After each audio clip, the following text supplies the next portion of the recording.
Welcome everybody to this What's Next stream.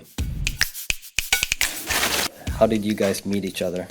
We actually came together over a shared interest in AI in 2020. Conrad and I had worked together at a startup previously, and we just started having remote video coffee.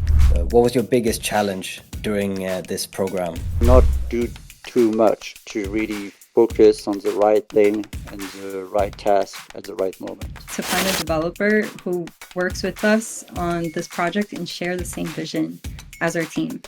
With the AI response, like integrating accurate drug interactions, because you're dealing with something that has to do with health, and you have to be really careful about like the model's hallucination. And this is also what's like a work in progress and a continuous thing that we continue to check. What was the biggest challenge you faced during this program? The main challenge to have a roadmap regarding our ambition. We had like quite a lot of ambition, but then we need to come with a step-by-step approach.